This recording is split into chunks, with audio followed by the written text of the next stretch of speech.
we will discuss around the graph algorithm and how to traverse a graph or a tree and how to search an element in a graph or in a tree.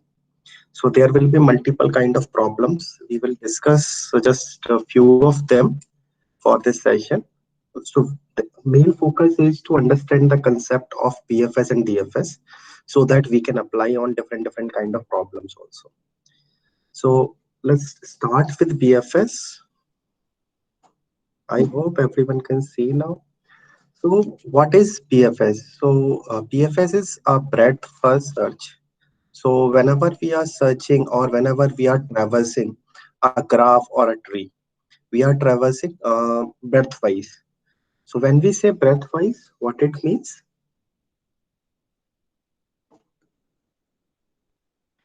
So when we say breadth wise, it means like suppose when I start with this one, I need to traverse 2 and 3, then only I can move to the next level.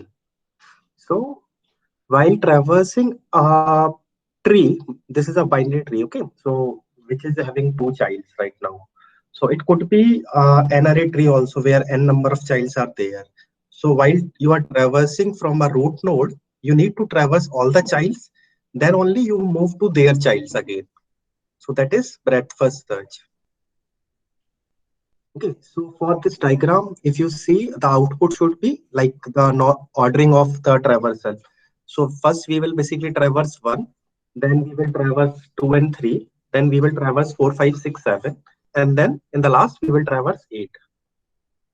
So this is breadth first search. And if we talk about the depth first search, what it means? The depth first search means basically traversing depth first.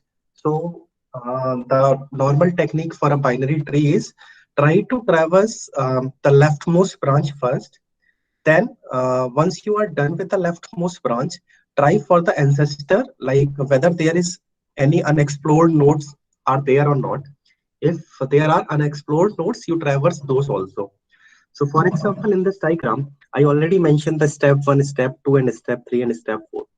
So in the first step, what we are doing is we are traversing this left node. So 1, 2, 3 will be traversed. So which is represented in the output. Then we traverse 4. Then we traverse 4. Then again, on the right side, we start traversing 1, 5, 6. So 1 was already traversed. So we just need to traverse 5 and 6. So we traverse 5 and 6. Then again, we will explore the remaining child for the 5, which is 7. So we explored 7 also. So this is depth first search or depth first traversal. So I hope like you guys are able to at least visualize what is BFS and what is DFS. Then we will go into the code, and then later on we will try to see how to apply these concepts in the problem itself. Any doubt here?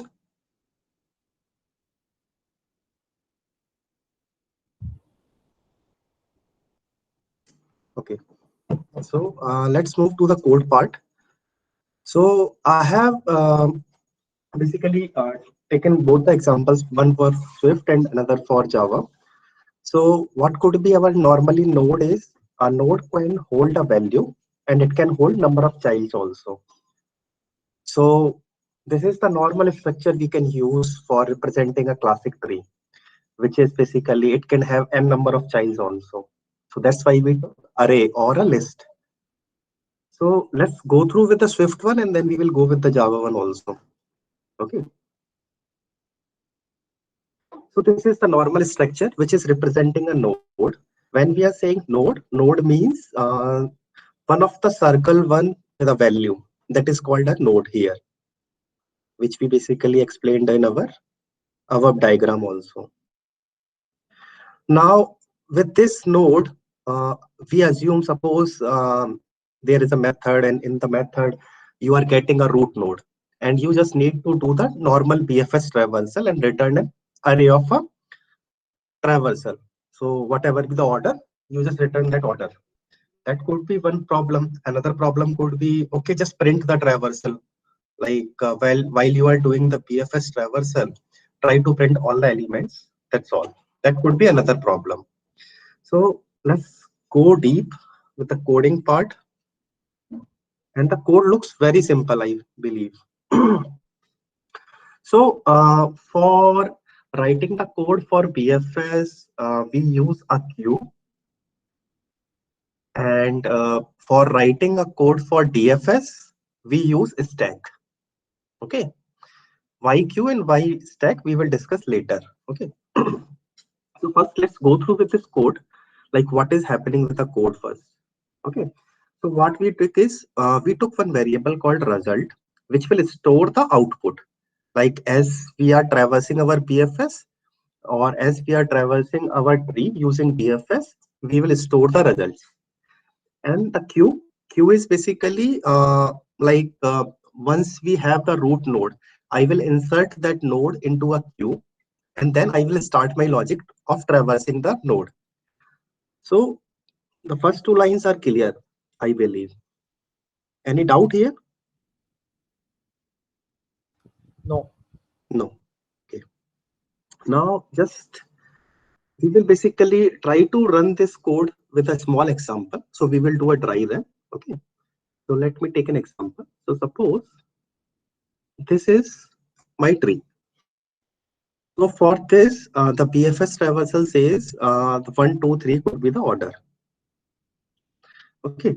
Now, initially in this, we took one as a one is inserted in a queue. Now the while loop checks whether a queue is empty. No, it's not empty because it has a root node in it. Then what we try to do is we try to remove the node from the queue front. So in Swift, you can take an array, and in an array there are two APIs. Like one is remove first, or another could be remove at index.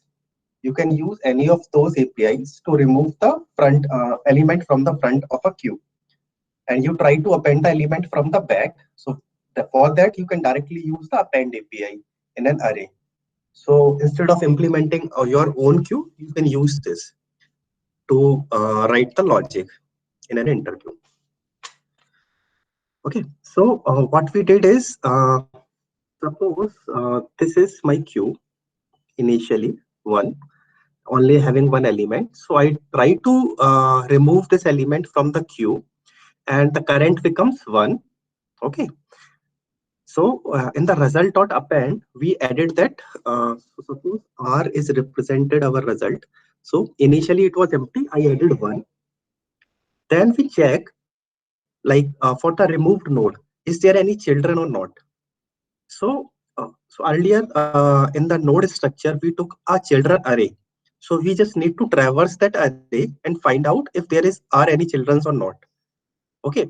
So if flat condition is just checking that the array is nil or not. If it's not nil, then we go inside and we try to loop into the children's array and try to append all the children's into a queue. So for this example, we remove the one from the queue, right? So the queue is empty till here. And with this for loop, the queue is having 2, 3 also. Now suppose there are more elements like 4, 5, 6. Okay. So once we done with this for loop 2, 3, the queue is having two elements. So it will go again on the while loop. This. Okay. Now it will check again whether the queue is empty. No. So if queue is not empty, it means our tree is having one more level which is remaining to traverse. And we try to traverse until all the levels are traversed.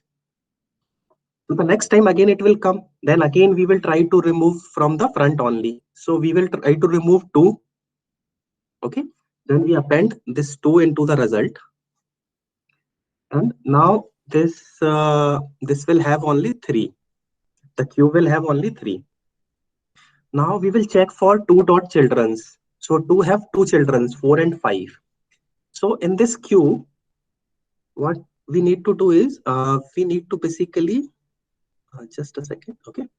So we need to append like 3 is already there. So we will append 4, 5 in the back. And we are done with the two node traversal. Then again we will come on the while loop again, and we will remove 3 now. So this is now 3 comma 4 comma 5, and I remove 3. So it will become 4 and 5. And for 3, I will add more children. So suppose for 3, I have 6. So I will add 6 here, and 3 is already removed. So the queue will have 4 comma 5 comma 6. And this similarly, we can do the again and again in the while loop. And we were able to do the BFS traversal for a binary tree in this example. Similarly, for the NRA tree, the same code will work because the node which we took, the simple tree node, that is having a array of childrens instead of having only two childrens. Any doubt in this logic? The same logic can be replicated in any programming language. It could be C, it could be C++, it could be Java, Kotlin, Swift, Objective-C. Any doubt?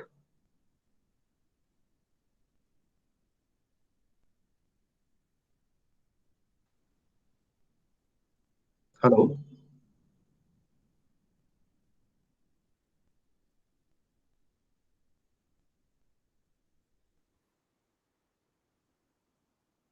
Hello? No, Nishant. Okay, I thought I lost the connection. Okay, now let's try to go with the Java solution also. And I have written one more code and I will try to explain in Java itself. So in Java, basically the node is having two things. One is value and another are neighbors, which is basically childs only. Okay, then we put a constructor and then we added one more method called add age. Like if you want to basically initialize the node and everything, we can do this from this method only. Now the main logic is this BFS logic. So in Swift, we took an array as a queue. In Java, we took a linked list, and then we can basically in the linked list, while we are adding, we know the front part, and we can directly remove from there. So let's go through with this code, and there are a few lines which I commented. So I will explain those lines, like the green ones. I will explain later these lines. Okay. So first we will basically see the normal BFS traversal. So what we take is we took one queue which is holding a node instance in it. So initially we add the first element here. This is the first element which I added here in the queue, and then we did the while loop again. Okay, the same thing, similar to the Swift logic. We check whether it's empty or not. Yes, it's not empty. Then we try to remove from the queue. So it will remove the first node, and then we basically try to traverse all the children's and try to append it here in the queue. So the logic is similar for Swift and the Java. Okay.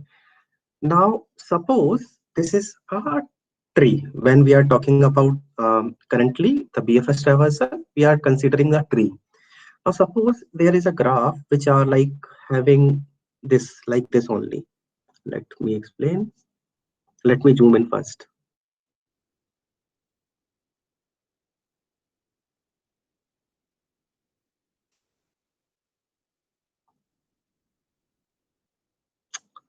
Sorry.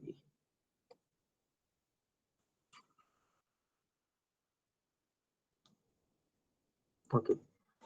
I hope everyone can see this graph, right? So suppose if this is the given graph, like instead of having a tree, now a graph has been given to you and we need to do the BFS.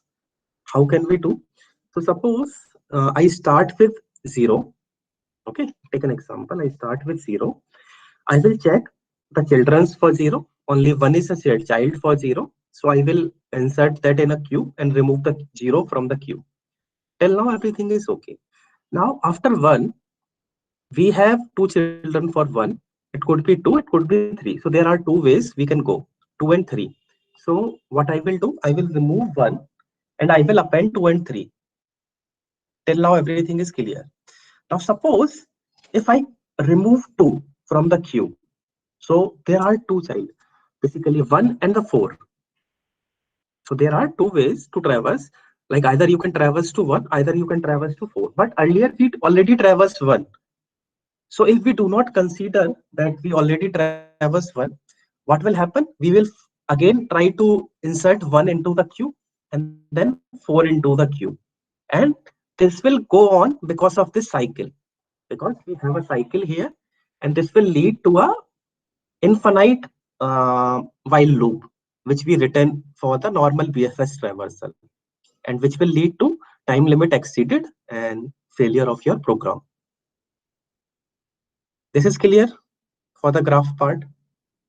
So while we are traversing a graph, we need to consider if a node is already visited or not.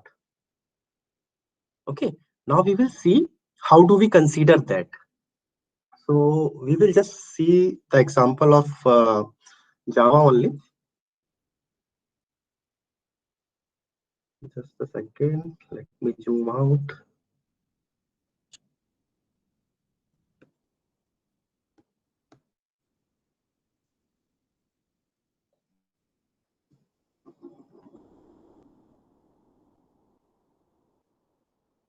Okay, we are back here.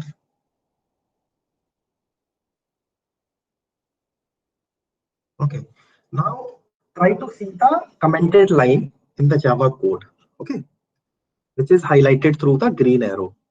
So first we took a normal hash map or a chat. We can take anything, like either we can take a hash map or a set, just to mark that particular node is already visited and we already added in our queue while traversing. Then while adding the first node in our queue, we mark that as a visited here. This is marked as a visited. Then in the normal while loop, in the for loop, while you are traversing for the childs, you always see whether a child node is already visited or not. If it's already visited, you do not need to consider it again. And if it's not visited, you will add into a queue and then you will mark it as a visited. And for marking the visited, you just add that node value into a set itself. So that's how we maintain a visited array for resolving the cyclic dependency in a graph. And that's how we can do the BFS traversal for a graph. Any questions here?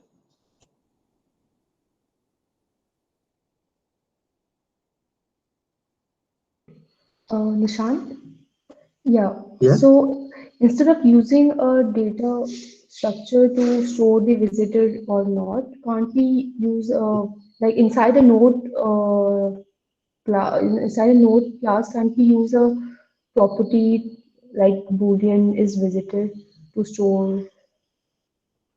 Okay. So yes, that can be possible, but not for every problem. Like suppose, for example, if a function has been given to you in a coding interview, okay, and which basically gives you a root node directly. So in that case, you cannot modify that node. You need to work with that node only, the Okay. given node as an argument in the function. So that is the limitation part. Then you need to use the visited array or a visited set or a visited hash map. In case if you are solving a big problem where basically you have a control to write your own node structure, then yes, you should use is visited flag inside the node itself instead of having another data structure. Okay. I hope I am clear. Yes, yes, yes. Thank you. Nishant, one doubt. Yes. So, in the Swift solution, are we handling this situation or this is only handled on the Java Uh, solution? no. Just to demonstrate with the graph, I just added these lines in Java only. You can add these similar line in the Swift solution also. So for example, like you need to create a set or a hash map. So after the second line, the variable q tree is equal to array of tree. You can write another line where you can declare a hash map.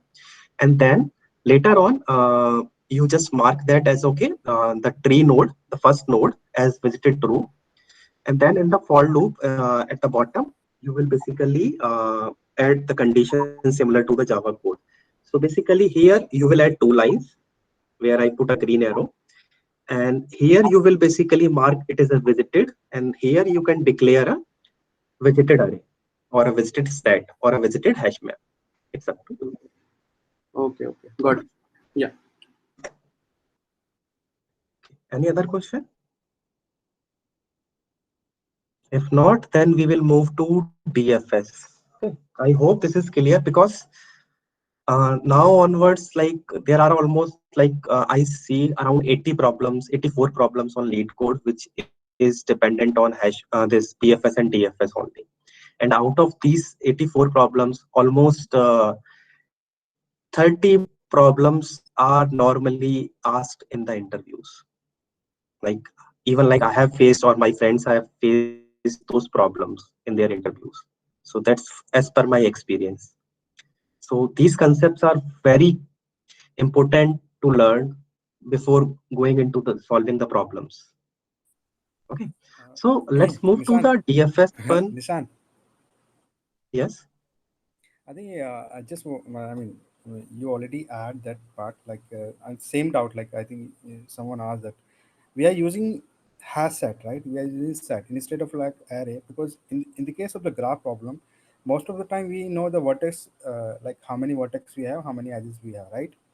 So Mhm. if you are going to use a hash set, I mean the complexity will be order of n to locate the like if this particular vertex is already visited or not. Mhm. So I mean instead of using the hash set, if you use the like if someone mentioned in this call like usually we prefer that we pick the array whatever the size we have of the I mean whatever the maximum size of the vertex. For example, if I have the 10 vertex, so usually we prefer to have like array boolean maybe something like this. So if you are using that Mhm. point like the like the line number whatever you using contains, so at a Mhm. time we have a complexity of order of 1 instead of order of n. Right. Right. So for basically like storing the visited information, there I already told like there are multiple options. Like you can use the hash map directly if you want to reduce the overall checking the complex time complexity. So if you use a hash map, the time complexity changes to order of one itself. So is I totally agree with your point. Yes, we can consider these solutions like around the time complexity part, which one to use, like which data structure we should use for having a visited array. So if the overall like the data set or the test cases are having the smallest range, you can use anything. But if the range is bigger, like 10 to the power 5 or 7, then yes, you should use hash map for marking the visited array. And one of you also said like we can have a visited flag inside a node also. That is also possible based on the problem itself. So this is a call an engineer need to make while trying to write the code for a problem. So thanks Kamal for your input. Okay. Okay, let's move to the DFS part also. So I already explained like what is DFS. So DFS is basically we are traversing first the left side and then we are done with the left traversal, left child traversal. Then we basically check the ancestor. If there are any right node, then we try to traverse that. Similarly happens like once you go back again to the bottom to top, you will do the same thing again and again. So that is DFS traversal. So we will see the code. First, we will see for Swift and then we will see for Java.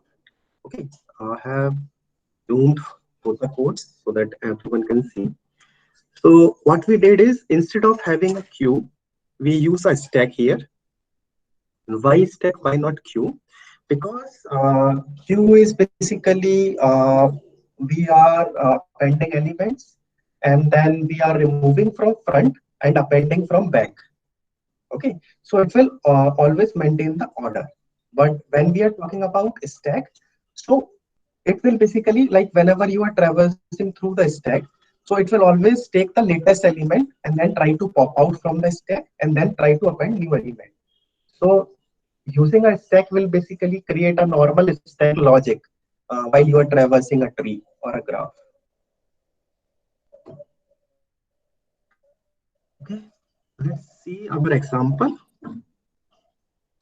So what I did is basically we took one result array and then we use one stack, and the stack we initialize with the root node itself, which is coming as an input.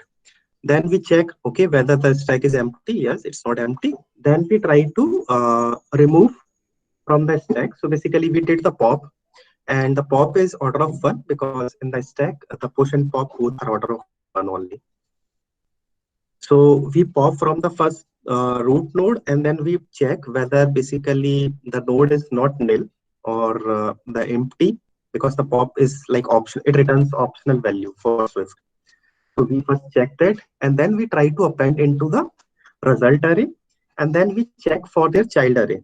So let's try to visualize this logic, okay, with an example itself.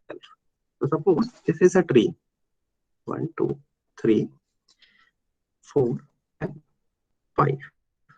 Okay. So the first node is 1. We took 1 as a root node, and then we basically pass. When we basically pop, we got 1.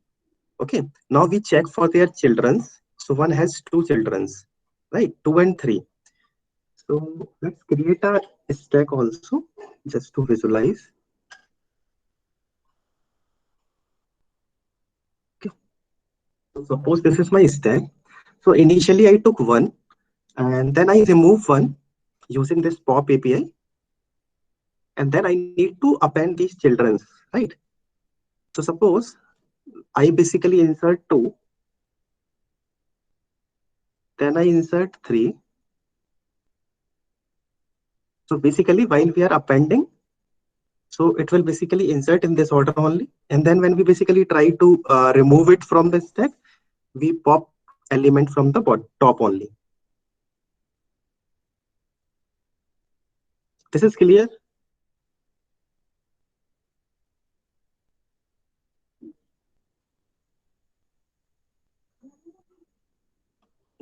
I assume it's clear.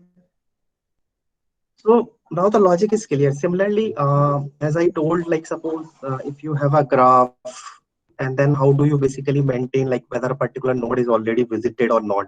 Otherwise, you will go into the circular loop or a cycle. So to prevent that, you can use a hash map, set, array, or a Boolean flag. And then you can try to write this logic. I hope this logic is clear to everyone. Any questions?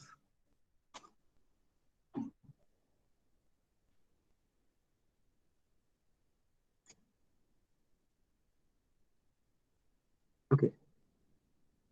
So let's see, like we already covered BFS and DFS. So let's see like a few of the traversal which we can use for a binary tree. Okay. So suppose a tree has been given to you like this, 0, 1, 2, 3, and 4. And the normal tree node looks like this only, where it holds data, integer value, and then it holds 2 pointers, which is basically one is left and another one is right pointer. Okay, this is for binary tree. Similarly, for the graph, we already assume like we can have an integer value and we can have an array of children. Now, there are 3 kind of traversal for DFS, which is pre-order traversal, in-order traversal, and post-order traversal. When we say pre-order traversal, can any of you tell me like what is pre-order traversal? Root will be first, then left, and then right side. Okay. So for pre-order traversal, root, left, and then right. Right. So I will say this is root, and then left and right. For the in-order traversal, Root will be in middle, left, root, right. okay. So left, root, and then right. Similarly, for the post-order traversal, Left, right, root. left, right, and then root. So these are 3 kind of DFS traversal. We can see like how to basically do that. These 3 traversals for. Okay.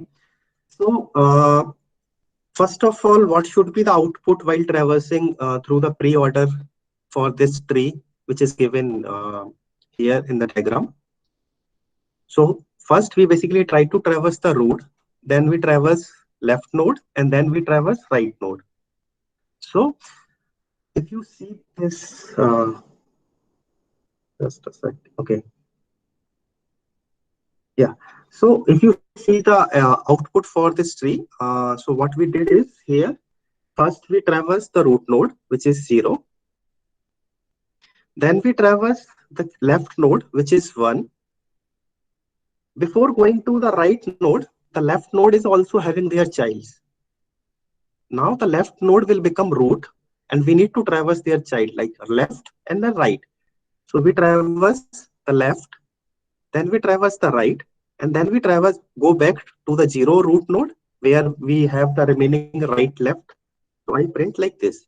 So this should be my pre-order traversal. Same as shown in the output itself. Now, how to traverse this? So we already have seen the iterative way to traverse a tree or a graph. Now I will basically try to explain the recursive way for TFS part, because the code is smaller, and for you, like you can consider iterative way as an assignment. You can try with the iterative as well as with the recursive way while you are submitting the code for this problem. Okay, so what we did is basically we just need to simulate the same way, like we are thinking or we are visualizing the solution for the pre-order traversal. We need to simulate the same in the code itself. So what we did is here, like we are assuming that the root node will come in the method itself. We will check if the root node is null, we will directly return. Else, we need to print the root node, and then we will start calling the recursion in the same order. Like after the root node, what should be the order? First I need to call the left one. So I will call this pre-order method with the tree node, which is tree node dot left, and I will basically call in a recursion for the left one. Similarly, once the recursion completed for the left one, I need to call for the right one. So I will call pre-order and then pass the right instance again. So this is the logic here. Okay. So what we did is, this is printing the root node. This is basically calling a recursion for left tree, and then this is calling the recursion for the right tree. Any doubt here?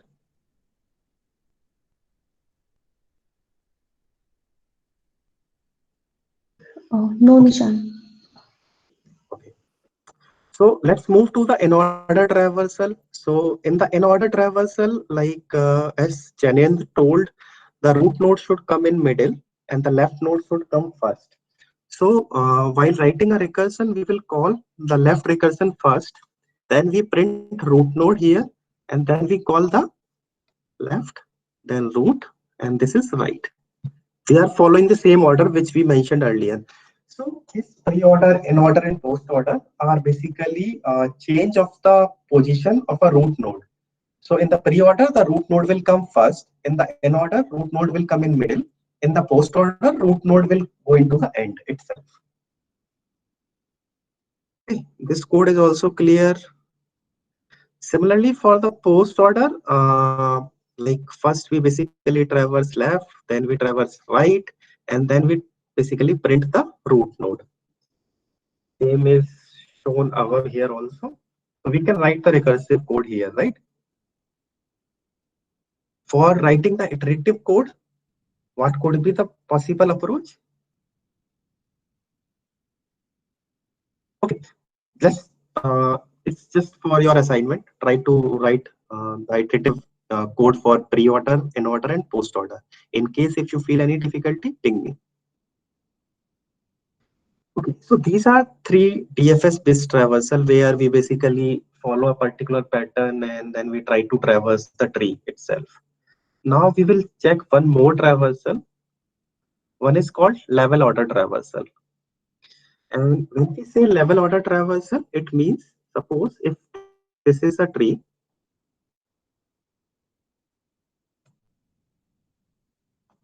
okay, suppose this is a tree given to us, and somebody asks you, okay, please print the level order traversal for this, or return a level order traversal. And this is one of the favorite question for interviewers to ask. This is like basically the easy or medium. We say medium level question.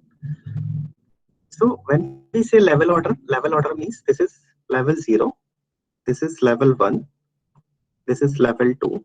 Similarly, if I have more elements, we can have LN level. So we need to print in this order only. So the output should be 1, then 2, 3, then 4, 5, 6. And some interviewers ask for the same problem, instead of printing or basically returning a single array, try to return a 2D array where every level is indicated by the row itself. So first level has one element, then second row will have this, then another will have 4, 5, 6. So this should be the output. That could be another question for the same level order traversal. Now let's see how we do this. So we already covered this code earlier with the BFS traversal.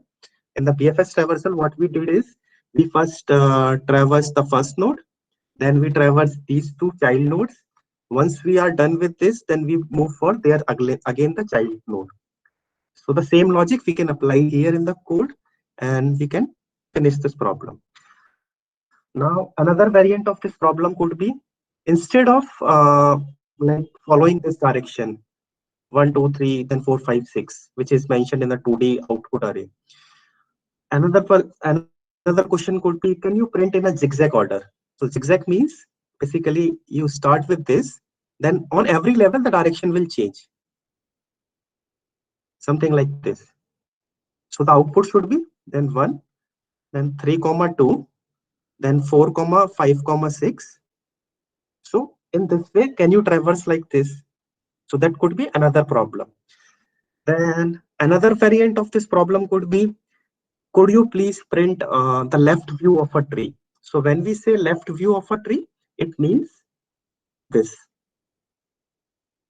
This is called left view of a tree. So suppose if you are standing here and you are watching this, so what will be seen by you? Only the left nodes of this tree. Similarly, another question could be, just print the right view of a tree.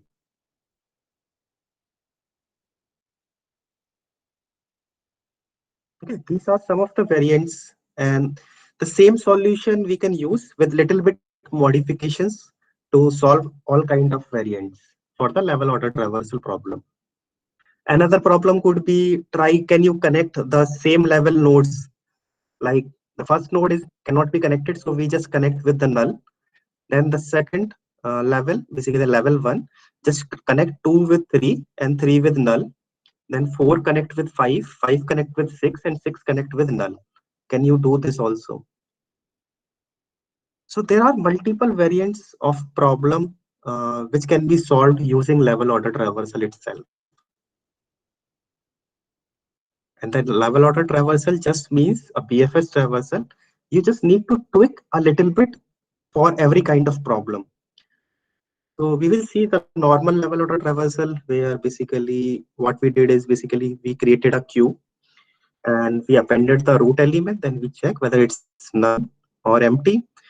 If it's not empty, then basically we first pop out, or basically we remove the element from the front of a queue and then append the elements to the back of a queue. And then the same things will happen unless we basically traverse the complete binary tree. I hope I do not need to explain the code for this level order traversal, right? So any doubt here?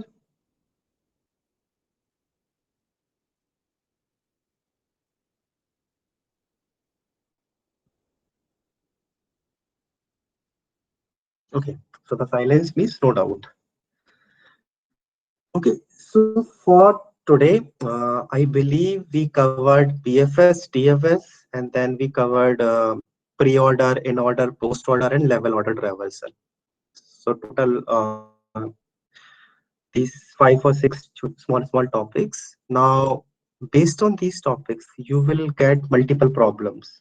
I will try to share most of the problems on a regular basis, and we will try to solve more problems around these concepts like BFS, DFS, or the traversal part. So in our upcoming sessions, we will basically try to solve medium or hard level problems based on these concepts only. Easy ones you guys can directly cover using these concepts. Anyone is having any doubt? No? Okay. Then in our yesterday session, we left out one question, which is basically reversing a linked list. I will try to cover that also. I will just give you a brief about that problem, and then okay, so this was the problem. Let me zoom in for you.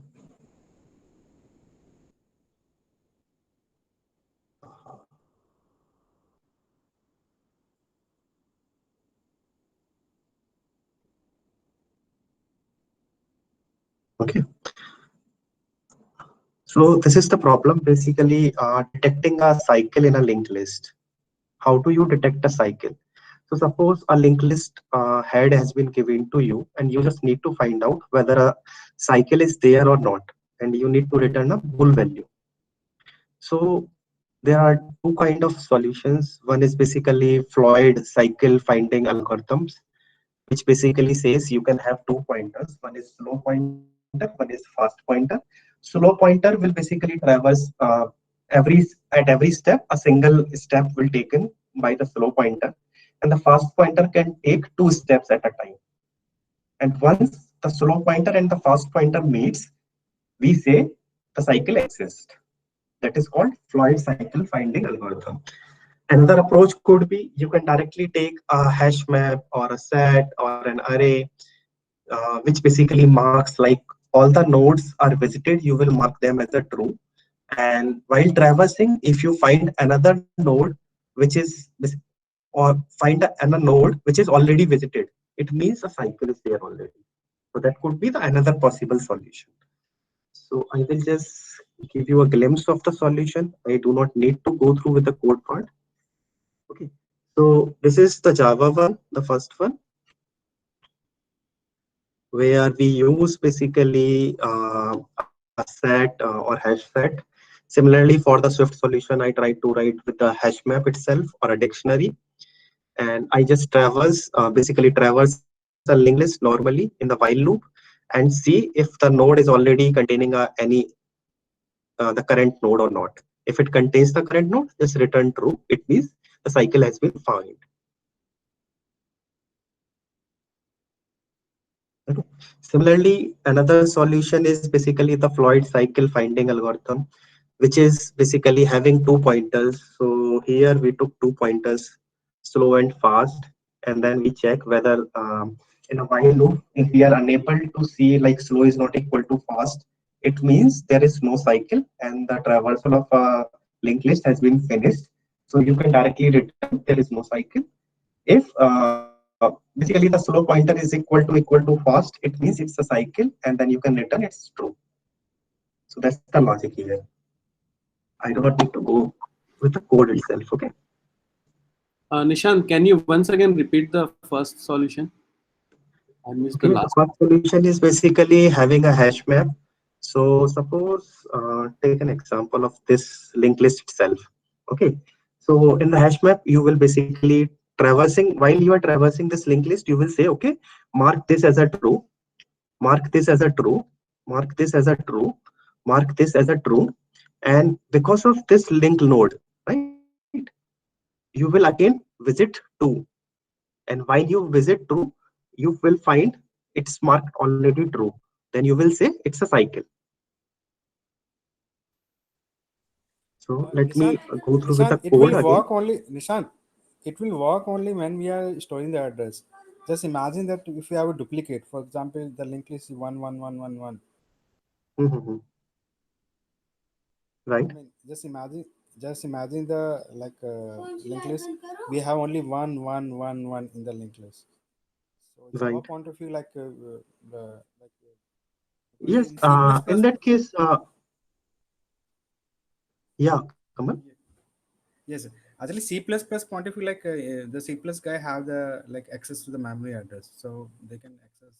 I mean, they can do with the hash map Mhm. if they're storing the memory address. But in the case of the Java, because like either we need to override the, I mean, equal function and whatever the function we have, but memory address, to access the memory address is very difficult. I mean, I'm not sure how to access the memory. Mhm. Even I not remember. So I'm just adding this point because for example, because it happened in my one of the interview, like for example, the linked list have a 111 every linked list. So Mhm. this might not work in the Java. You got my Okay, point, so another possible solution could be basically having a count also while you are traversing. So when you traverse the first node, you will mark that count as 1. While you are traversing second node, you mark it as 2. And like if there is a cycle and you basically try to come to the similar node again, you can see, you know, the current count, basically current index for the linked list using the count variable. So if you find any count which is lesser than that, it means it's a cycle itself. Even it has a duplicates also. That could be the possible solution. And then the second one is basically the slow and fast pointer. That will also work for no, duplicates that also. I know two pointers. Right. So you can have a count one also. So that can work for the duplicates very easily. Okay. Okay. So this is one problem. And another problem. Yes. So sorry, I missed that count approach. Can you please repeat? Okay.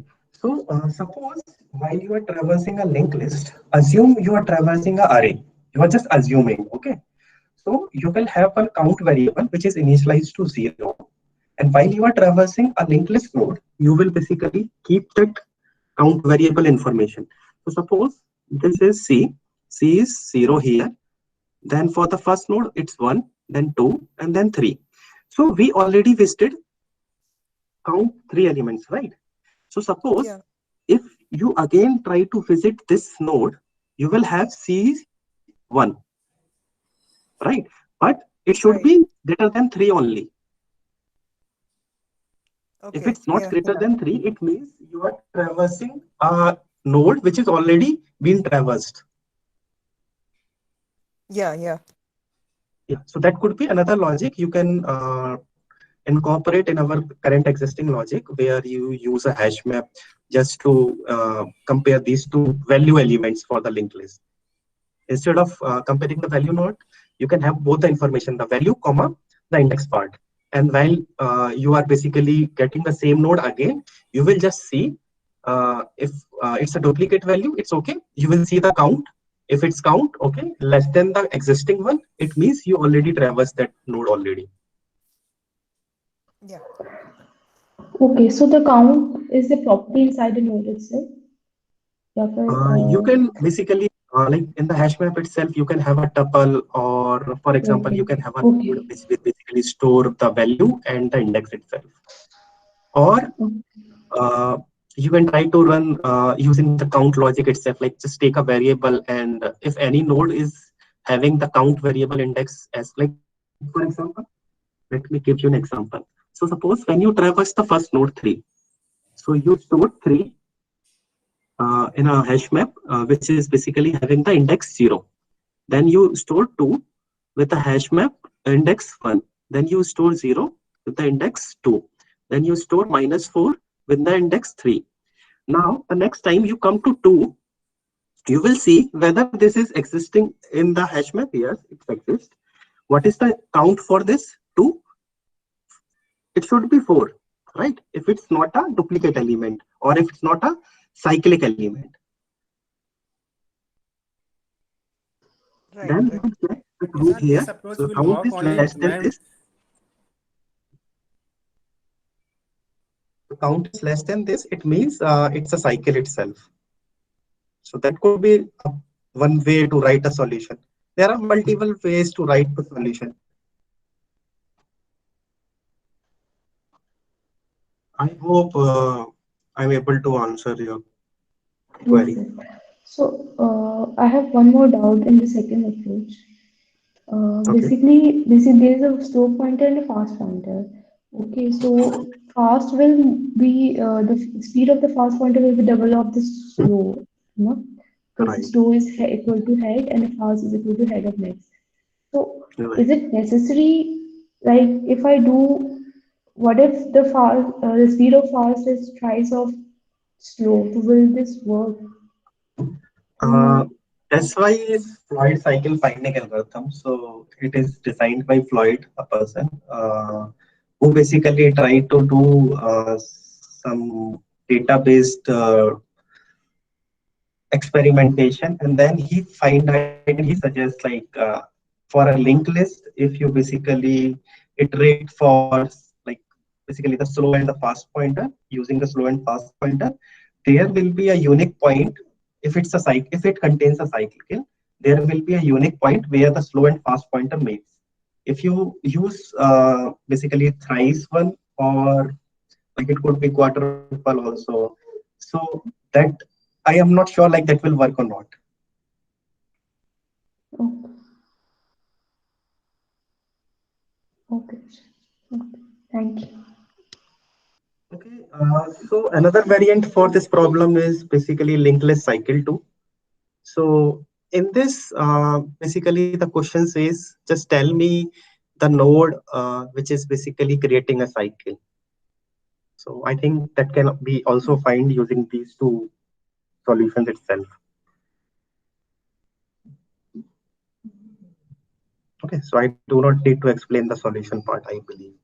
Just try to solve these two problems also, which I tried to cover yesterday, but due to some Zoom issues, I was unable to do. Okay, I think we are almost on time. If you guys have any question, please ask, or else we are done for today.